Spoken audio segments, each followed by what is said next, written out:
नमस्कार, बस्तर की बात में आज मैं हूं आपके साथ रानू। खबरों से पहले जीवन की 3 महत्वपूर्ण टैगलाइंस जिसका पालन हमें और आपको करना है। अपने हाथ और मुंह हमेशा साफ रखें, मास्क और सैनिटाइजर का करें प्रयोग और 2 गज दूरी है जरूरी। इन अहम बातों के साथ नजर डालते हैं आज की हेडलाइंस पर।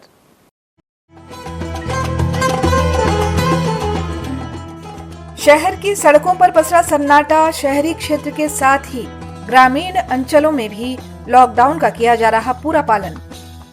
डिमरापाल मेडिकल कॉलेज के मेडिकल वार्ड को महारानी अस्पताल में किया जाएगा स्थानांतरित। राशन दुकानों में टोकन के माध्यम से मिलेगा अनाज, कलेक्टर ने जारी किया आदेश।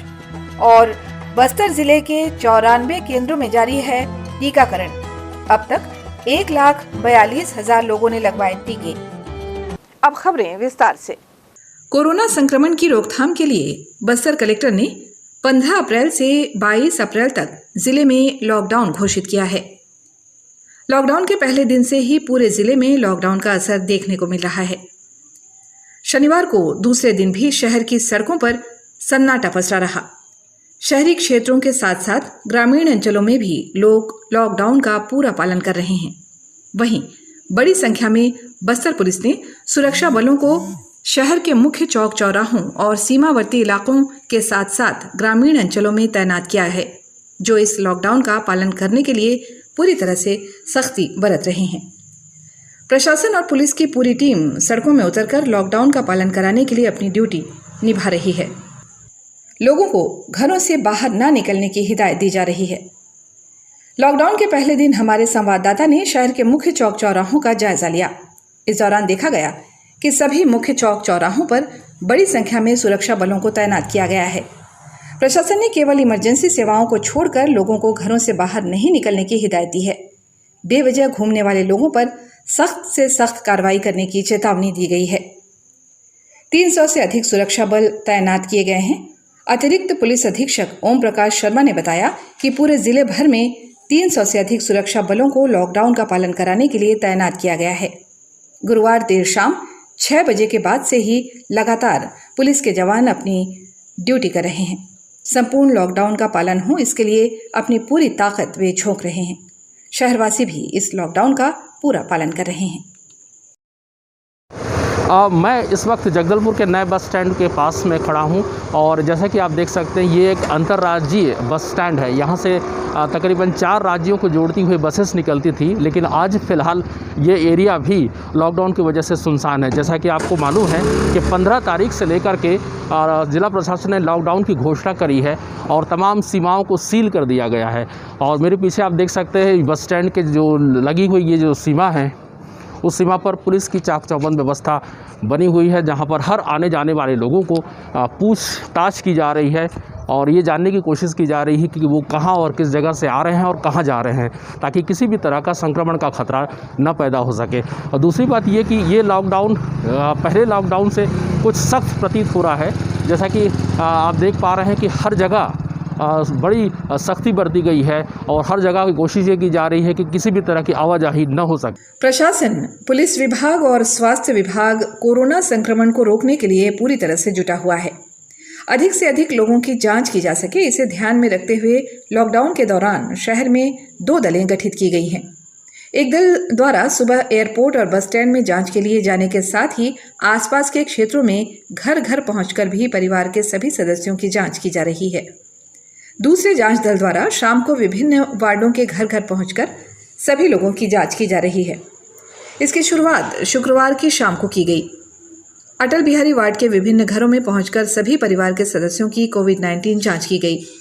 इस संबंध में जानकारी देते हुए जिला महामारी विशेषज्ञ दीपक कुमार पानीग्राही ने बताया कि जांच दल सुबह से लेकर शाम तक एयरपोर्ट और बस स्टैंड में लोगों की जांच करने के बाद शाम को भी लोगों के घर घर जाकर जांच कर रहा है।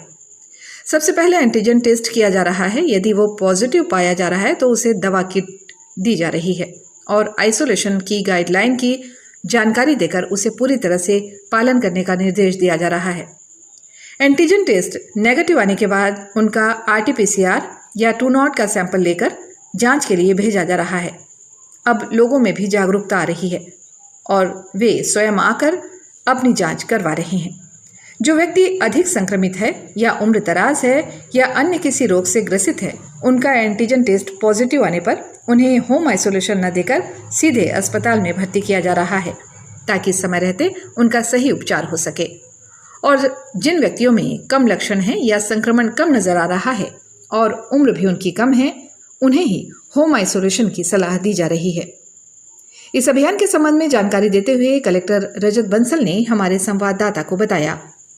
टेस्टिंग की कैपेसिटी बढ़ाने की कवायद में जिला प्रशासन ने स्वास्थ्य विभाग के साथ मिल करके अभी 2 एक्स्ट्रा टीम्स लगाई हैं, जो कि रात को भी टेस्टिंग कर रही हैं। जो विशेष रूप से ऐसे गंभीर एरियाज़ हैं जहाँ ज़्यादा केसेस निकल रहे हैं, वहाँ पर हमारी टीम्स रात के भी शिफ्ट करके टेस्टिंग कर रही हैं, जिससे कि संख्या में बढ़ोतरी आए टेस्टिंग के और हम कोविड के संक्रमण को और रोक पाएँ। ठीक। बस्तर संभाग में कोविड-19 टीका लगवाने वाले लोगों के लिए राहत भरी खबर है। कोविड वैक्सीन की कोविशील्ड और कोवैक्सीन की खेप संभाग के 6 जिलों में भेज दी गई है। बस्तर जिले के 94 केंद्रों में टीकाकरण जारी है। 6 जिलों के लिए 64,500 कोविशील्ड और 16,510 कोवैक्सीन की डोज मिली है। जिले में अब तक 1,42,000 टीके लगाए गए हैं।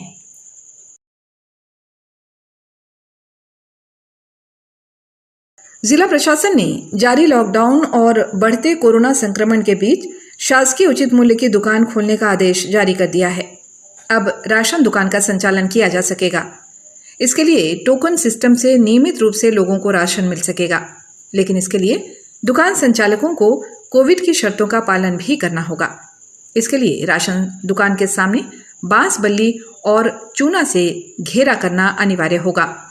राशन दुकान के संचालक को कोरोना गाइडलाइन का पालन करना होगा।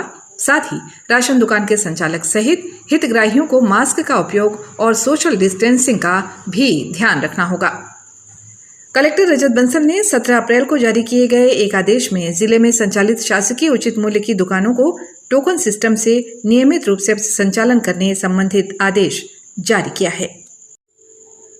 संसदीय सचिव रेखचंद जैन प्रदेश में कोरोना संक्रमण की वजह से मचे हाहाकार की रोकथाम की प्रार्थना लेकर शनिवार को बस्तर के अंतिम छोर स्थित देवड़ा के बाबा झाड़ेश्वर मंदिर पहुंचे। उन्होंने प्रदेश में सुख शांति की प्रार्थना की। शिव जी से पूजा कर उन्होंने इस महामारी को जल्द से जल्द खत्म करने की मन्नत मांगी। उसके बाद उन्होंने मंदिर परिसर में रह रहे कुष्ठ रोगियों की दशा जानी और इस बीमारी से सतर्क रहने की बात उन्होंने की। लॉकडाउन होने की वजह से भक्तों की आवाजाही कम होने के कारण उत्पन्न भोजन की समस्या को देखते हुए उन्होंने सभी को राशन किट भी वितरित किया। श्री जैन ने शनिवार को शहर के विभिन्न चौक चौराहों पर अनावश्यक बाहर निकलने से रोकने के लिए बनाए गए चेक पोस्ट बैरियर में ड्यूटी कर रहे अधिकारी कर्मचारियों से मुलाकात की और विषम परिस्थिति में भी अपने परिजनों को छोड़कर सेवा देने के लिए लगातार कड़ी धूप में रहने के जज्बे को उन्होंने सलाम किया। श्री जैन ने सभी चेक पोस्टों पर सैनिटाइजर प्रदान किया और ड्यूटीरत लोगों को लगातार उन्होंने खुद ही सतर्क रहने की अपील भी की। विधायक को अपने बीच पाकर जवानों को भी काफी खुशी हुई। तपती धूप में खड़े जवानों को विधायक ने शीतल पेय भी पिलाया और सभी जगह ठंडे पानी की उपलब्धता के लिए मिट्टी के घड़े लगवाने की बात भी उन्होंने कही। बस्तर की बात जगदलपुर। कटे कल्याण थाना क्षेत्र के ग्राम तेलम में आज शनिवार की दोपहर नक्सलियों द्वारा लगाए गए आईईडी बम की चपेट में आने की वजह से एक ग्रामीण की मौत हो गई। इस मामले की पुष्टि दंतेवाड़ा एसपी ने की है। दंतेवाड़ा एसपी डॉक्टर अभिषेक पल्लव ने बताया कि सुरक्षा बलों को नुकसान पहुंचाने के लिए नक्सलियों ने ग्राम तेलम के स्कूल पारा जाने वाले मार्ग पर आईईडी बम लगा रखा था, जिसकी जद में आने की वजह से तेलम के पुजारी पारा निवासी हिड़मा माड़वी 45 वर्ष उसकी मौत हो गई। कोरोना के लगातार बढ़ते संक्रमण को देखते हुए बेहतर चिकित्सा सुविधा उपलब्ध कराने के लिए डिमरापाल स्थित शासकीय मेडिकल कॉलेज के अस्पताल में कोरोना मरीजों के लिए आरक्षित बिस्तरों की संख्या बढ़ाई जाएगी। इसके लिए डिमरापाल शासकीय मेडिकल कॉलेज में संचालित अस्पताल के मेडिकल वार्ड को महारानी अस्पताल में शिफ्ट किया जाएगा। शुक्रवार को कलेक्टर रजत बंसल ने महारानी अस्पताल में पहुंचकर इसकी तैयारियों का जायजा लिया। कलेक्टर ने कहा कि आगामी 3-4 दिनों में यहां मेडिकल कॉलेज अस्पताल के मेडिकल वार्ड का संचालन महारानी अस्पताल में प्रारंभ कर दिया जाएगा। इसके लिए महारानी अस्पताल के 120 बिस्तर का चयन किया गया है। इसके साथ ही आगामी समय में आवश्यकता पड़ने पर सर्जरी वार्ड को भी महारानी अस्पताल में शिफ्ट करने पर चर्चा की गई, जिससे मेडिकल कॉलेज अस्पताल में कोरोना मरीजों के उपचार के लिए और अतिरिक्त बिस्तर आरक्षित किए जा सके। कोरोना मरीजों के उपचार के लिए बिस्तर, ऑक्सीजन या वेंटिलेटर की कमी ना हो, इसके लिए जरूरी तैयारियों पर जोर दिया जा रहा है। आवश्यक अधोसंरचनाओं के त्वरित निर्माण के संबंध में लोक निर्माण विभाग के अधिकारियों और आवश्यक उपकरणों की उपलब्धता के लिए स्वास्थ्य विभाग के अधिकारियों को निर्देशित किया जा रहा है। कलेक्टर रजत बंसल ने कहा, कोविड को देखते हुए, बढ़ते संक्रमण को देखते हुए हम लोग एक्स्ट्रा बेड की कैपेसिटी क्रिएट कर रहे हैं बस्तर जिले में, जिसके लिए आज महारानी का विस्तार से निरीक्षण किया गया। आने वाले 3 से 4 दिन के अंदर मेडिसिन वार्ड जो पूरी तरह से जो डिमरापाल का है, मेडिकल कॉलेज का है, उसको भी हम लोग महारानी में शिफ्ट कर रहे हैं। महारानी में हमने 120 बेड आइडेंटिफाई किए हैं, जहाँ पर मेडिसिन डिपार्टमेंट डिमरापाल का यहाँ शिफ्ट हो सकता है। तो 3 से 4 दिन बाद से मेडिसिन का जितना भी दोनों जगह पर जो काम होता था वो यहीं पर महारानी में होगा। इससे हमें फ़ायदा ये होगा कि डिमरापाल मेडिकल कॉलेज में हमको 60 बेड्स और मिल जाएंगे, तो जो अभी हमारा आंकड़ा लगभग 200 बेड का था वो और बढ़ जाएगा। आने वाले समय में डिमरापाल की कैपेसिटी और बढ़ानी पड़ सकती है। उसको देखते हुए भी हम सर्जरी और ऑर्थो डिपार्टमेंट्स को भी शिफ्ट करने की योजना बना रहे हैं। उसके लिए आज अधिकारियों के साथ सबके साथ चर्चा है। साथ में भविष्य में हो सकता है ऐसी ज़रूरत पड़े कि महारानी अस्पताल के जो ये बेड्स हैं जो आज हम 120 मेडिसिन में दे रहे हैं, इनको भी हमको कोविड में कन्वर्ट करना पड़ जाए। उसके लिए भी हमने आज निरीक्षण में बात की और यहाँ पर पाइपलाइन्स के माध्यम से ऑक्सीजन सप्लाई अवेलेबल है। उसके लिए भी हम लोग तैयारी कर रहे हैं। उसको हम फेज़ 3 बोल रहे हैं। यदि इस प्रकार की आवश्यकताएं आती हैं तो हम ऑक्सीजन बेड्स यहाँ पर ज़्यादा से ज़्यादा दिखाएँ। जिला प्रशासन का स्वास्थ्य विभाग के साथ मिलकर समन्वय करके यही काम है कि ज़्यादा से ज़्यादा हम जो मेडिसिन फैसिलिटीज़ हैं लोगों को प्रदान कर सकें और बेड्स की हमारे पास कमी ना हो, विशेष रूप से ऑक्सीजनेटेड बेड्स की, वेंटिलेटर्स की कमी ना हो, उसका प्रशासन पहले से ही इंतजाम करे। सर, जो नॉर्मल मरीज जो पहुँचते हैं, नक्सल विरोधी अभियान के तहत भैरमगढ़ थाना और डीआरजी की संयुक्त कार्रवाई में पोंदुम के जंगल से एक नक्सली को गिरफ्तार किया गया है। गिरफ्तार नक्सली का नाम दिनेश पुनेम बताया जा रहा है, जो 22 वर्ष का है। दिनेश कर्रेपारा का निवासी बताया जा रहा है। पकड़ा गया नक्सली थाना बहरमगढ़ क्षेत्र में 21 मार्च 2021 को आरक्षक सन्नू पुनेम की केश कुतुल से अपहरण कर धारदार हथियार से हत्या करने की घटना में शामिल था। प्रकरण में अब तक 3 नक्सली आरोपियों की गिरफ्तारी हो चुकी है। चलते चलते आइए फिर एक बार नजर डालते हैं आज की हेडलाइंस पर।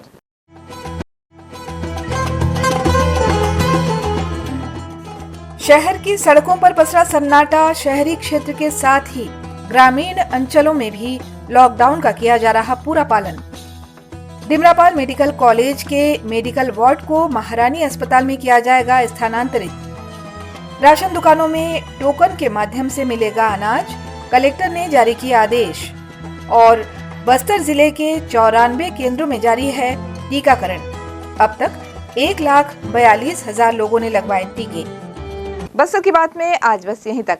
कल हम फिर आपसे रूबरू होंगे अंचल की तमाम ताज़ा तरीन खबरों के साथ। तब तक के लिए हमें दें इजाजत। नमस्कार।